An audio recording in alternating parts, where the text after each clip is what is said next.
Assalamualaikum warahmatullahi ta'ala wabarakatuh. Dan salam sejahtera. Barisan pensyarah yang budiman, saya Hasman bin Abdul Karim dari SMJH1 ingin menyampaikan perkongsian dapatan job shadowing dari perantisan saya di SMK Jengka Pusat 2. Always positive. Itulah tagline saya. Sebagai bakal pengetua, saya harus menjadikan positif sebagai kerangka dalam tindakan, pemikiran dan juga keputusan saya. Slide Toastmetric, slide kedua saya, memperlihatkan kenapa saya memilih SMK JP2 sebagai sekolah perantisan saya dan Tuan Haji Zulkifli bin Haji Badiun sebagai pengetua yang saya akan buatkan job shadowing. Daripada Toastmetric yang tertera sekarang, saya menilai, membuat justifikasi dari perkhidmatan PGB pengetua ini. Dari portal sekolah yang senang sangat, saya telusuri di browse Google. Yang ketiganya, pengalaman pengetua yang sudah pun berada dalam bidang kepengetuaan hampir 7 tahun ke atas. Sekolah TS25, sekolah ini merupakan sekolah TS25. Kedudukan sekolah yang dekat membuatkan saya memilih. Dari impak yang kita perhatikan sekarang, sebenarnya setiap sudut dan justifikasi itu memberikan saya memilih SMK JP2 sebagai sekolah perantisan saya. Slide ketiga menunjukkan sekolah menengah Jengka Pusat 2 sebagai sekolah perantisan saya, sekolah grade A berada di Bandar Jengka, dipimpin dan dibimbing oleh Tuan Haji Zulkifli bin Haji Badiun.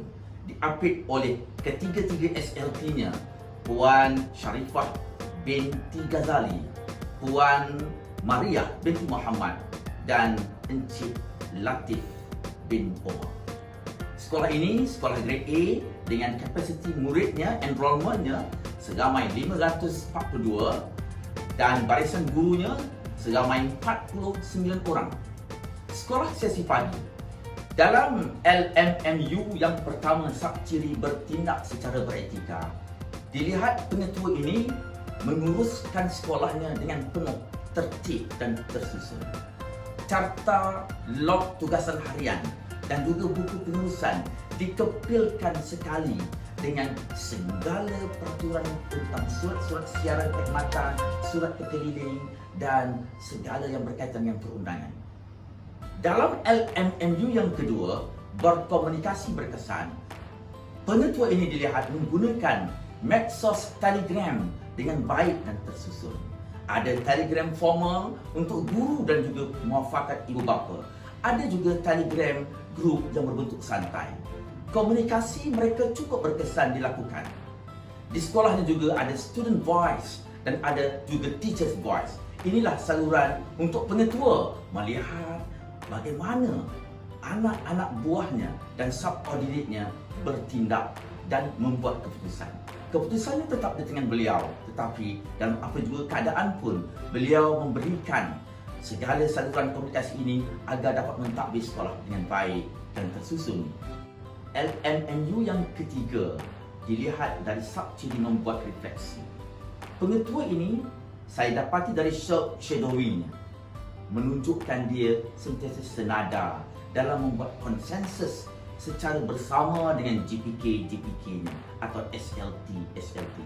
Dari GPK Curriculum, dari GPK Co-Curriculum ataupun GPKM. Inilah yang dilakukan oleh beliau, sentiasa membuat coaching and mentoring kepada barisan SLT. Dalam LMMU yang ketiga, yang keempat, dilihat dari dapatan job shadowing saya, pengetua ini mendefinisikan hala tuju dengan jelas. Fast in action, bergerak cepat. Apa yang berlaku pada PPPM dibawa ke transformasi negeri, dibawa ke transformasi daerah, seterusnya kepada PSO di sekolah.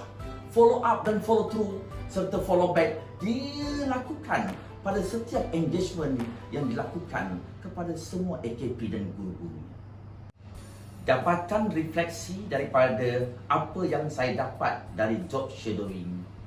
Pertama, sebagai pengetua, saya kena bertindak secara beretika saya kena fahami tugas, saya kena bertindak mengikut batas. Surat-surat perkelilingan siaran perkhidmatan menjadikan panduan untuk saya dan warga sekolah saya bergerak mengikut batas dan limit yang ditentukan oleh kementerian. Seterusnya, dalam aspek komunikasi berkesan, saya akan amalkan komunikasi model STRAND. Tuan-tuan dan puan-puan, untuk sesebuah sekolah dan organisasi, sekiranya organisasinya tidak dibuat secara berkesan pada tahap 95%.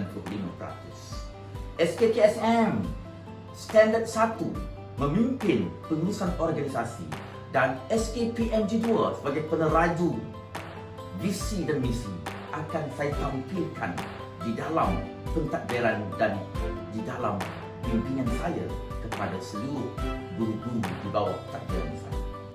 Sebagai pengetua, saya juga perlu buat refleksi pada diri saya sendiri.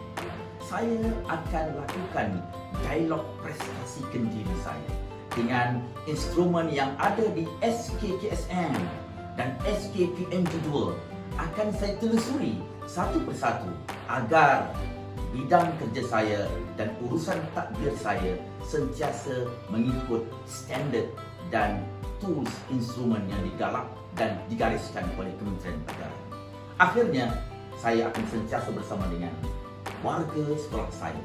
Saban bulan saya akan mengadakan bicara bersama agar visi dan misi yang saya tampilkan, yang saya gariskan bersama dengan SLT saya akan terus diadaptasikan dan akan terus dihayati serta dilestarikan oleh semua warga sekolah saya, baik dari guru, AKP maupun pelajar-pelajar.